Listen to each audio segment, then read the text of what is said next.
Hey everyone, this is Mike from the Comic Book Trove. Today I'm going to be taking a look at the Spider-Man by Todd McFarlane Omnibus. Just giving a bit of an overview and a discussion of this book. This was the first printing of the book, which is from back in 2016, which is kind of amazing because it really doesn't seem like that long since I got it, but there you go. But it will soon, very soon now I think, be getting a reprint, a second printing, which is pretty good. For anybody interested in it, obviously, and for that reason, I suppose as much as anything else, I thought I'd give an overview of it today. So, firstly, when this was printed originally, this was the only cover. This is the cover, of course, to famous Spider-Man issue #1. This will be one of the covers again, but there'll also be a couple of other variants available. There'll actually be 3 covers, which is kind of unusual. But it's quite small in terms of page count for an omnibus. It's about around 500 pages, I think. But you get in here, you know, cover gallery there, you'll see there's less issues than typical omnibus. But basically you get the full Todd McFarlane adjectiveless Spider-Man run. So it's Spider-Man issues 1 to 14 and 16 with a crossover with X-Force issue 4, which was a Rob Liefeld issue. So yeah, you know, really classic cover. Obviously there's the artwork, I think here is the main draw.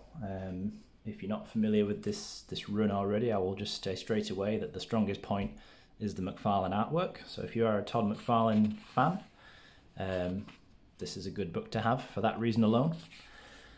The writing, the quality of the stories though, well, that's a whole other thing. So the book is written and penciled by Todd McFarlane, so a bit of background, a bit of context on this series. Prior to this, McFarlane had been working as the regular artist on Amazing Spider-Man for a couple of years, with the writer being David Michelinie. He'd been getting frustrated that he wasn't having as much creative control as he wanted to. I think he was threatening to leave Marvel. The Marvel editors were panicking a little bit because McFarlane was a huge draw. People were buying the Spider-Man books. They wanted to see his artwork. He was a moneymaker. So to appease him a little bit, they gave him this new ongoing series of his own to work with and to both write and draw. So he got that greater level of creative control that he wanted, for better or worse. But it all starts here, you know, a classic cover, a whole bunch of variants of this cover. You know, this issue was one of the ones that really kick-started the whole trend of having multiple variant covers, you know, which was just one of many 90s gimmicks that ended up kind of almost causing the fall of comics in a way. But, you know, it is a great image and lots of great artwork, you know, throughout here. That, as I said, that is by far the main draw for me. It's what I like about the book as a McFarlane fan. It's why I have it, really, because McFarlane's skill as a writer at this point really leaves a lot to be desired. All in all, you know, I'm a big Spider-Man fan. I feel like I've read a lot of Spider-Man comics in my time, and in terms of storytelling quality, this stuff is, I would rank it as some of the weakest material I've ever actually read. You know, I hate to sound overly harsh, but yeah, it's just not that great as an actual story. But you know, you get this iconic first story arc with the lizard, and really what's most notable about this, you know, other than just the art generally, but the style of the artwork.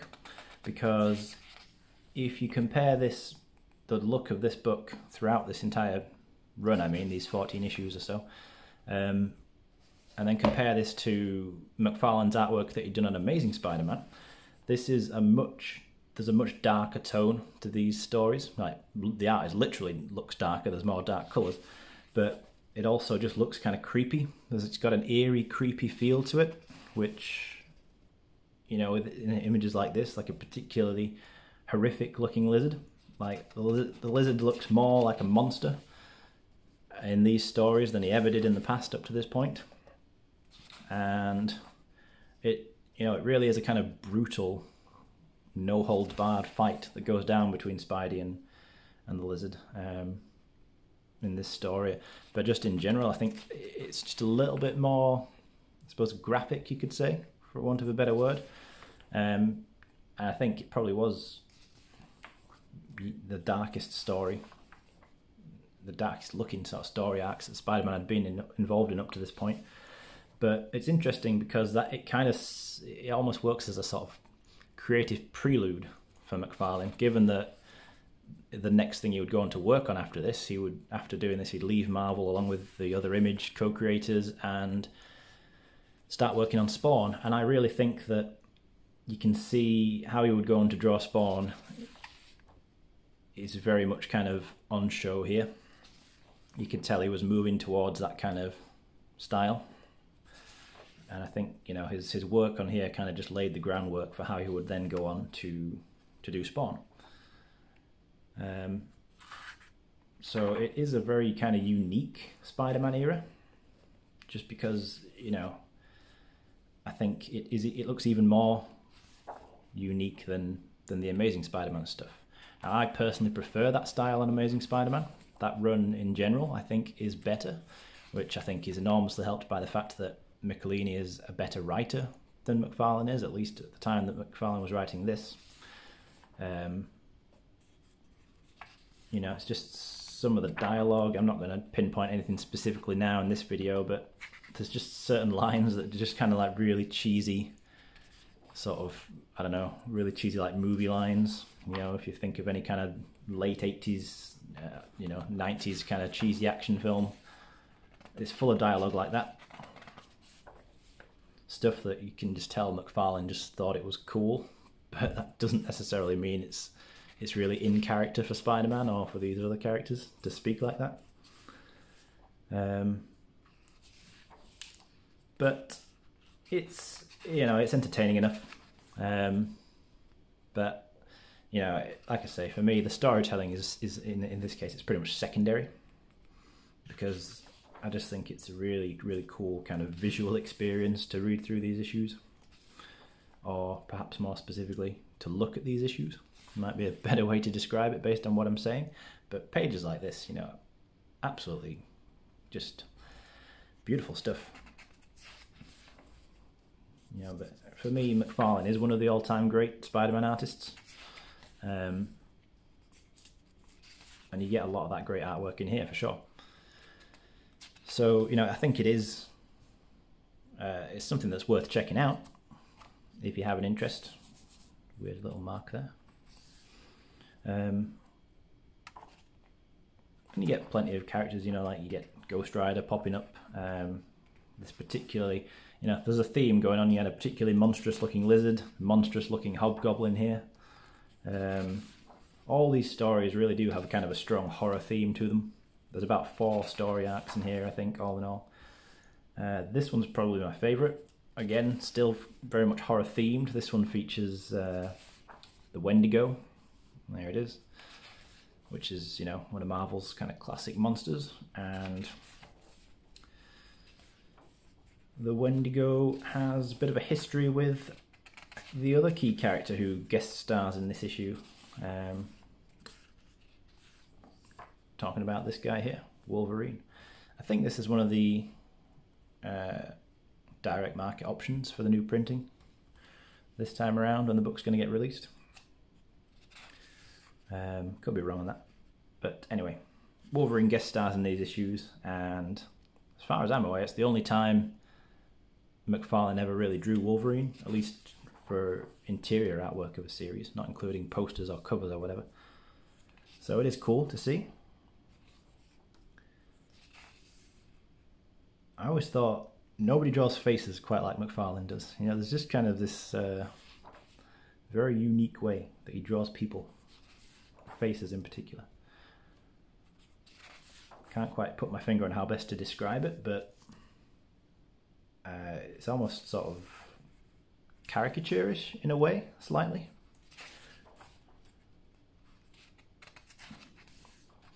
And he gives these kind of wide, like cat-like feline eyes to Mary Jane as well, which is a bit odd, but also kind of nice to see. I don't know, it's weird. But I do like how he draws Wolverine as well, gotta say. Yeah, gets the animalistic style down to a T there.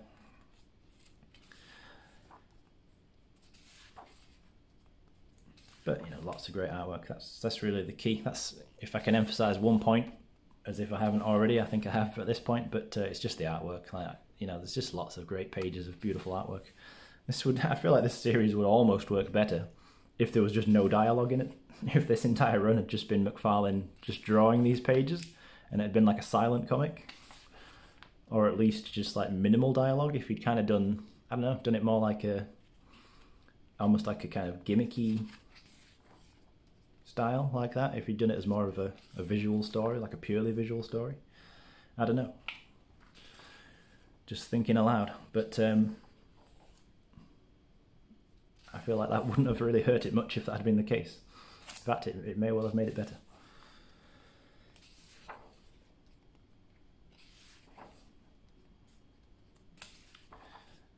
But, you know, it's, like I say, the stories, the plots themselves, you're probably not going to really keep them in mind. This is definitely one of the DM covers. This McFarlane homaging himself from 12 issues earlier, but drawing the black costume this time. And this is this is the kind of thing, I will use this plot point because I remember this from when I read it last time, as a good example of McFarlane just doing stuff because he thinks it's cool. So bear in mind, McFarlane had drawn the issue where Venom had first appeared and he'd scared the hell out of Mary Jane, and that was the reason why Spidey stopped wearing the black costume, because now there was a villain going around looking like that, and he didn't want to be dressed the same as a villain, and particularly a villain who'd just scared his wife nearly to death. So he went back to the classic red and blue. Now here, in this issue, clearly McFarlane just decided that I just want to draw the black costume again for the hell of it, and screw the plot-related reasons as to why we got rid of the black costume. Because he kind of just goes, yeah, well, I'm going to go into a dark place, so I want to wear this black costume as a camouflage. And I'm thinking, that's just such a weak reason. That's kind of as good as the reason gets. Because when has Spider-Man ever had issues creeping up on people? He's Spider-Man. He's got spider powers. He can hide up in little corners. He can slowly crawl towards people from any angle. But McFarlane wanted to draw the black costume, so he did. You know, it's like for the sake storytelling. You know, that's how I could best describe it. Really, if he wanted to do it, he did, and the whole point of this series was he could, because Marvel had given him this series, which was a first time any artist or writer / artist creator had ever been given their own ongoing series specifically for them, so it was a first. It was significant. This run is historically significant, no doubt. It's one that I'm glad to have just because of that reason. As a Spider-Man fan, this is definitely significant stuff, even if it's not great stuff. Those two are not mutually exclusive. But this whole story arc, this involves Morbius and these sewer people, and it's the weakest story. Well, it would be the weakest story if it wasn't for this crossover with Rob Liefeld's X-Force that creeps in at the end and does this weird angle. I hated this. This was such a 90s gimmick. I'm glad it went away, because I hate these issues that you've got to twist around and read like this. I mean, to be fair, they probably weren't half as bad when it was just single issues, but when we're now talking about, years later, and we're now dealing with these thick books that collect them, when you get an omnibus especially, I mean, this one's not too bad because it's not huge, but when you're talking about a normal size omnibus that's who knows how many pages, and you've got to flip it around and read it like this, it's a pain in the ass. And it's particularly not worth it when it's Rob Liefeld's artwork. So, yeah, that's just my little rant. Look at the state of that. So this, I'm not going to just crap all over Liefeld's artwork. It's too many people have done that already. I don't need to do it. But for me, this is basically skippable. This just kind of, the book hadn't been that strong up until this point anyway, so for it to end on this point is like a super low note for the book to go out on. That's all I'll say.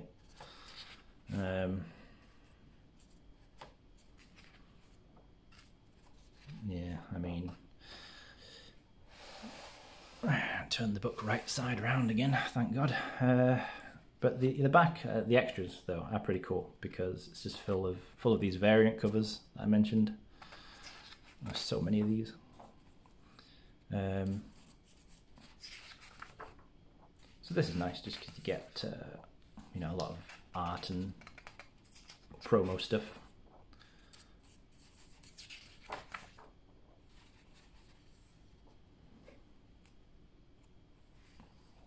Yeah, some cool stuff. Wizard covers. I think it's trade paperback covers as well.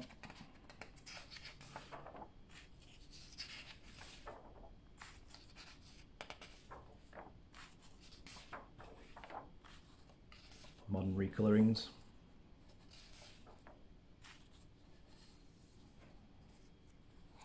I think it's original sketches as well, or original pencils. That's always cool to see. I do like seeing those. Yeah, so, you know, it is what it is. Some great artwork. The book itself, by the way, I don't think I showed that off, but it does have this cool wraparound image on it. I do like that. Yeah, but, you know, it's worth checking out. If you're a McFarlane fan in particular, then you're going to like the artwork of that, I'm sure, if you aren't already familiar with it, which, to be fair, if you're a McFarlane fan, you probably are, at least to some extent. But even if you haven't read this stuff before properly, like an actual read-through, I still think it's worth reading. But just don't expect anything great, you know.